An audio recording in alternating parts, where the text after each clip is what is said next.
This is day 2 of our parenting summit, how to have a smooth running school year. And I'm bringing in all sorts of incredible experts to bring you tools and kind of thoughts, maybe rethink things a little bit in this parenting journey.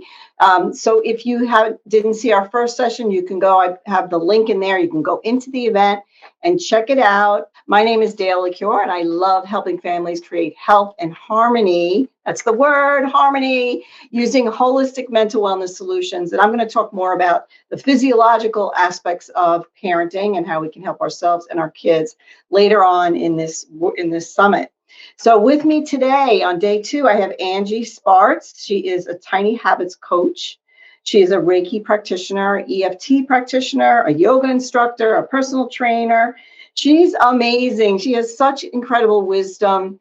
Has 3 boys that she's parenting, which in and of itself is like wealth of knowledge, right? And experience. She has a great group called Ignite Your Fire. So, and that I also put in the description. So you can go and check out her group. So Angie, we're going to talk about, for our parents, like what parents can do to kind of make this whole dynamic between kids and parents run a little smoother. So what insight would you bring to our parents as far as that? When kids have like big emotions, like how do we deal with that? Yes. Well, first off, thank you for having me here. I think it's amazing that you put this together because so needed, right? I mean, if we as parents can get the tools we need, it's just going to help our kids. So It takes a village, right, to raise a child. yes, It's so true. So true. absolutely. Absolutely. And so I'm going to go. I watched the replay of what Michael talked about yesterday, and I loved everything he said. It was awesome. That whole concept of really our kids wanting connection. Mm. And I'm going to focus today on a little bit of us as parents, like how are we responding and what can we do to help ourselves and what tools can we use, because then our kids can use those tools too. And we can be modeling that for them as well. Yeah, and the whole connection piece that Michael was talking about, like also being connected with your child for sure, but you have to be connected with yourself first. And I think that's a lot of the work that you do.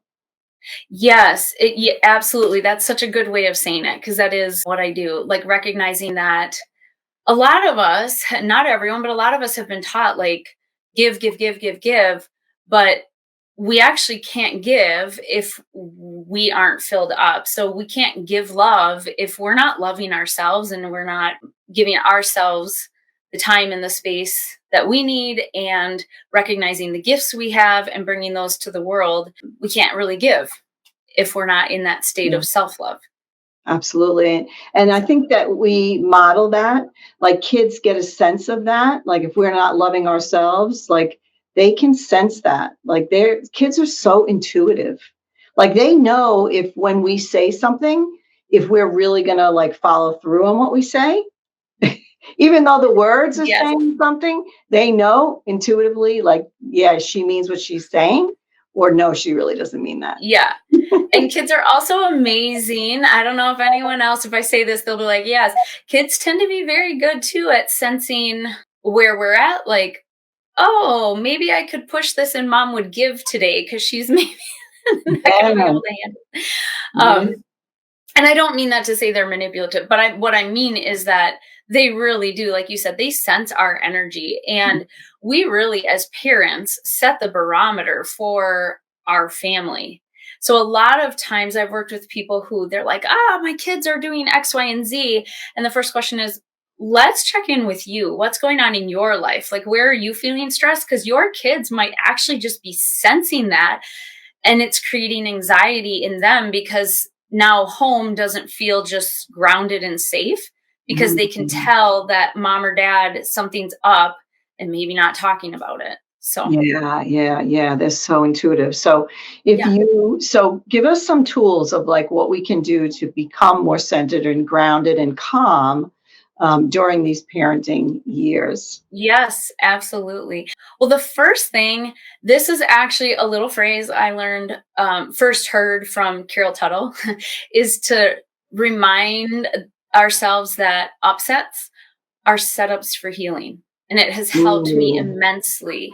So every time I feel upset, frustrated, annoyed, or helpless when I'm dealing with my kids, I can actually pause and say, okay, this is an upset. That's a setup for healing. wow, that's powerful. I wrote that Yeah. down. That's awesome. Yeah, right? I know it totally. So, It's just like it's like a mantra shift that, or, a mindset shift. You can use it as a mantra. and if it continually shows up, then you know it hasn't been healed. So it's looking for yet another opportunity Yeah. to get it done. Let's get it done and let it go. Absolutely. So that's like something I do with my clients is we look for, okay, what are the patterns? Like what Mhm. is triggering you? Yes. And so say you have an interaction with your kids and you get really triggered by it. So you're upset, then to say, okay, first off, pause. This upset is a setup for healing and for my healing. This is triggering something in me, and maybe there's something that my child needs too, but I can't help my child if I'm in a state of trigger, if I'm in that state of fight or flight. So what can I do to get out of my state of fight or flight, to model that for my kids, to process how I'm feeling, and then come be able to support them. So I have like a quick, what you can do is practice, and it takes a while, but practice in the moment, just recognizing, oh, I'm triggered. This is a setup for healing.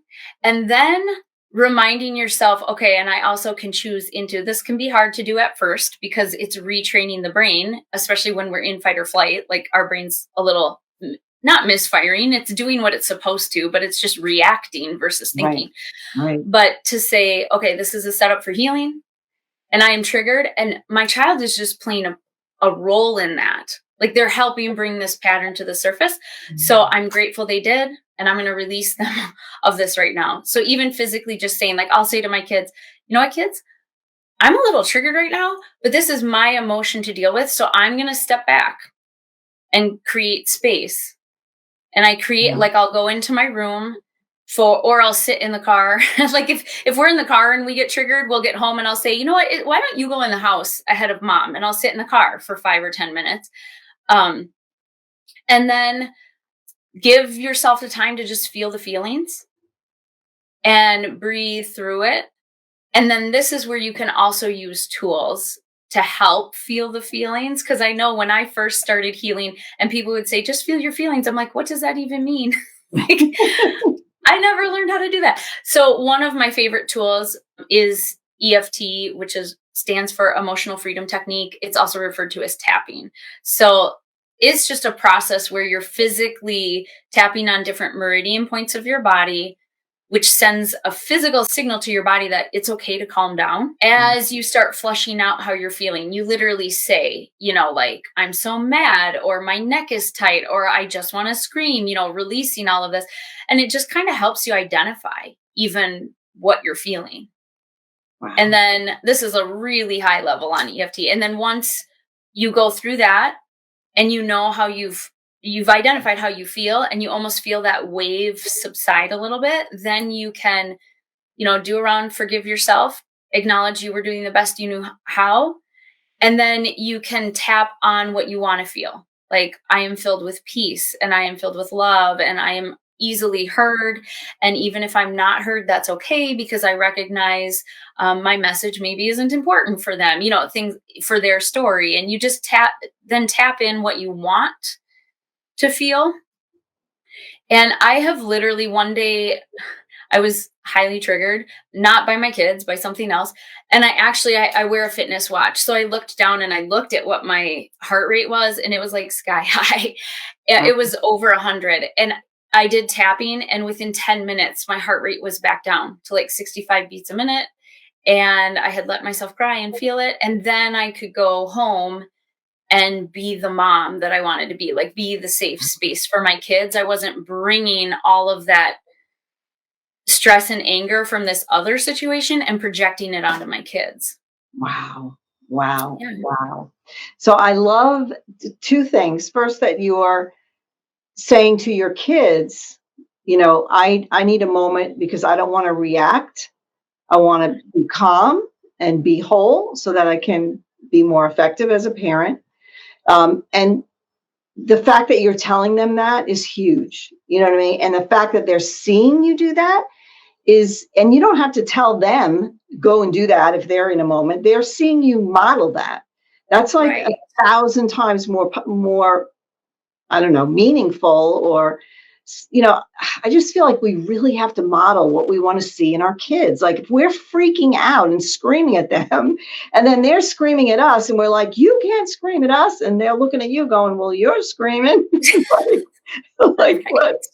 You know what I mean? It doesn't make sense. So we have to be Yeah. the calm. We have to be the lighthouse. We have to be that person that is Mhm. teaching them non-verbally, which I think goes way further, like Yep. what to do in certain situations. So you mentioned that you have a group, and you were saying that in that group you teach tapping more Yeah. extensively in there. Yeah, there is in the group. I do have a link in the guide section to a Facebook Live I had done where I explained tapping in more detail and then actually did a tapping sequence so people could follow along and actually experience it. Yeah. And there's also a lot of free tapping videos on YouTube too. So now, do your kids, like, so they're witnessing you doing this, and you're being human, which Yeah. we talked about that with Michael yesterday, about like saying sorry to your kids. Like it's Yeah. okay, because we don't know what the hell we're doing as parents. Yes. You know what I mean? Yes. And I remember apologizing to my kids lots of times, like, I Yes. didn't handle that right, or I really don't know what to do in this situation. Like, can you help me out here? Like having like a partnership and being open to tell them that we're not perfect. Like Yes. we need to learn too. I love that what you said. Upsets are setups for healing. Like those Yeah. triggers, you gotta look at those triggers. What do they mean? And Yes.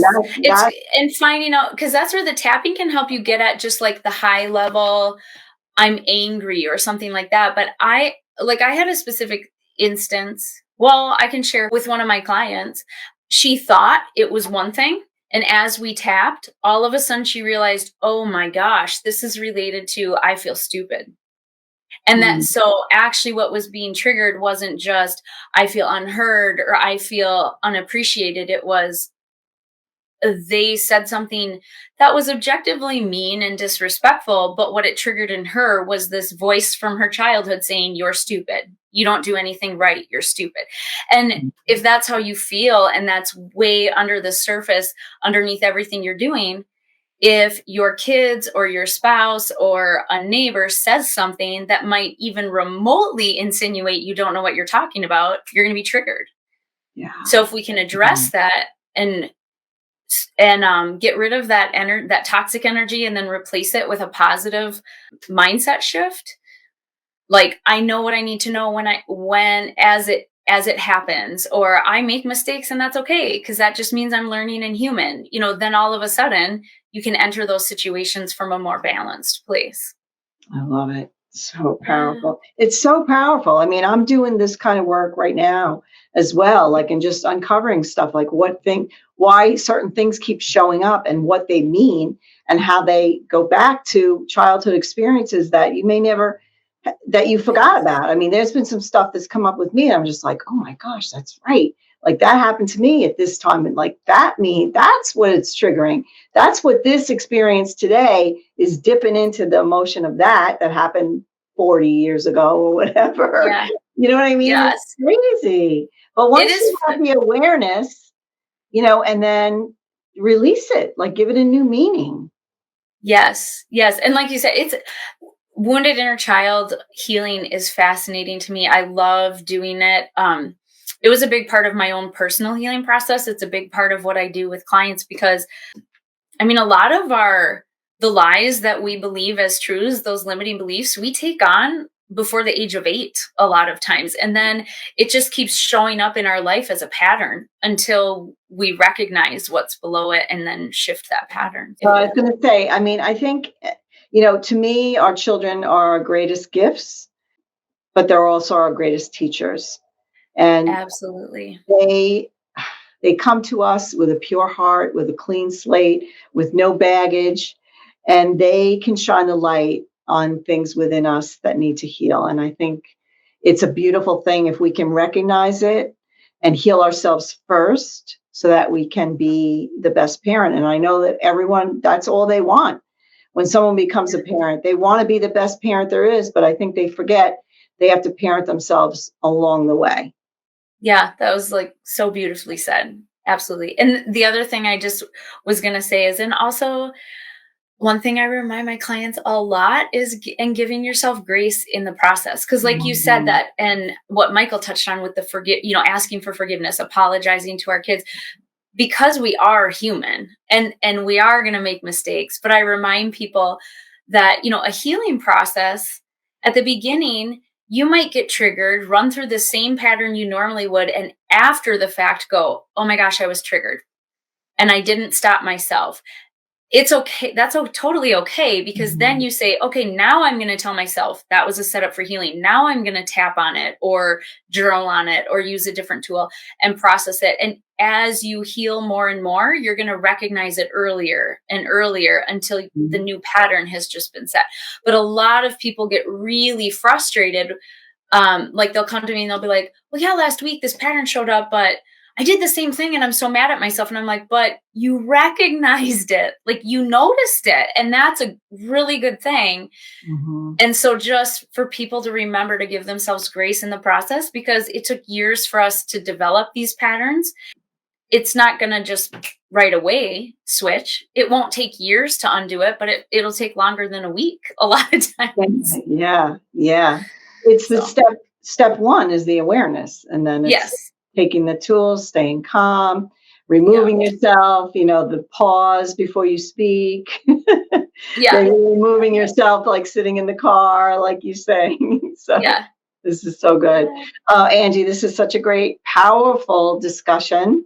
So thank you so much. Go over and check out Angie's group. Lots of good stuff over there. Any last words? I just want to thank you again for having me. And also in that group, in the guide section, I do have a free 10-day like pain to power challenge. So if you're new to using tools like that, there's some explanations of those tools and an actual guided, like just try them out for 10 days and see how you feel on day 1 and day 10. Because I know a lot of some people know about this stuff already and it's new for a lot of other people. So something that can kind of give them a little taste of it. Awesome. Yeah. Thank you so much. I appreciate you.